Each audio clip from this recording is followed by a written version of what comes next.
Aujourd'hui sur le net, les internautes s'interrogent sur la stratégie d'Obama pour l'Afghanistan. Le réchauffement climatique est remis en cause sur la toile par une poignée de sceptiques. Et le Dalai Lama et Nelson Mandela jouent dans un groupe de funk.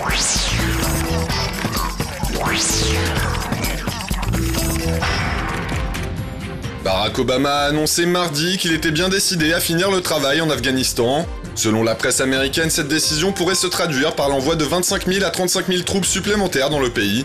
Une possibilité qui est loin de faire l'unanimité sur la toile. Cette vidéo, réalisée par un collectif anti-guerre, demande aux Américains qui veulent en terminer avec ce conflit de faire entendre leur voix en appelant la Maison Blanche. Objectif, empêcher le déploiement de troupes supplémentaires en Afghanistan. Le site Repenser l'Afghanistan donne lui la parole à des vétérans de la guerre afghane.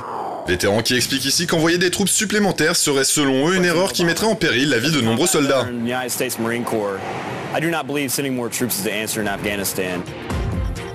Et les internautes sont également invités sur ce même site à signer une pétition pour demander au président américain de changer sa stratégie pour l'Afghanistan.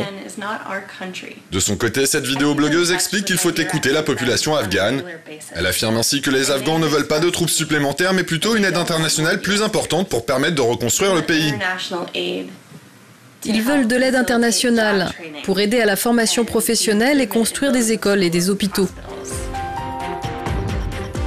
Cet internaute avoue ne pas comprendre l'entêtement de son pays à vouloir continuer la guerre alors que selon lui, les États-Unis n'ont absolument rien à gagner dans ce conflit. Une obstination d'autant plus incompréhensible de son point de vue que le président Obama est le nouveau prix Nobel de la paix. Un avis que ne partage pas du tout ce blogueur. Il affirme ainsi que l'envoi de troupes supplémentaires est une nécessité pour stabiliser définitivement le pays. Troupes qui pourraient avoir pour mission de protéger les civils et gagner la sympathie et le soutien des Afghans. À quelques jours du sommet de Copenhague, la polémique d'ores et déjà baptisée Climate Gate secoue la blogosphère. Les pirates ont volé et publié sur internet des emails échangés entre les spécialistes d'un prestigieux centre de recherche sur le climat. Des milliers de documents qui, selon les sceptiques du réchauffement planétaire, prouveraient que les climatologues manipulent les chiffres. Les chercheurs ont de leur côté reconnu l'authenticité d'au moins une partie des emails, mais ils soulignent que ces échanges ont été retirés de leur contexte. Ce spécialiste considère pour sa part qu'il s'agit avant tout d'une tentative d'intimidation dirigée contre certains scientifiques. Les sceptiques du changement climatique sont en effet très actifs sur le net. Ce documentaire intitulé « La grande arnaque du réchauffement planétaire » est un vrai succès en ligne. La polémique leur permet donc de revenir à la charge de plus belle. Dernier assaut en date, cette vidéo qui se moque des climatologues. Sur un ton parodique, elle montre comment les spécialistes dissimuleraient les baisses de température.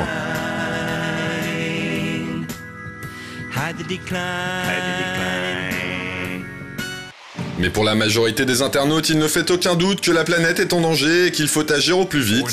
Le web regorge donc d'initiatives comme cette pétition vidéo qui appelle les dirigeants mondiaux à trouver un accord à Copenhague. Le blog A Thousand Awesome Things est conçu pour tous ceux qui apprécient les petits bonheurs qu'offre la vie au jour le jour. Le site répertorie ainsi quotidiennement les plaisirs simples que chacun peut expérimenter, comme par exemple retrouver un objet qu'on pensait avoir perdu, dormir dans des draps neufs, ou encore sentir l'odeur de l'herbe fraîchement coupée. Un blog qui fera sourire même les plus pessimistes.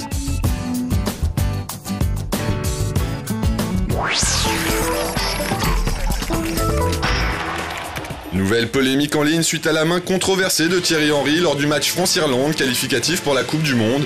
En effet, sur le site de Gillette, la marque de rasoir dont il est l'égérie, Thierry Henry tenait un ballon de foot à la main. Mais depuis la fameuse rencontre, la main et le ballon ont disparu de la version française uniquement, la campagne de publicité restant la même dans les autres pays.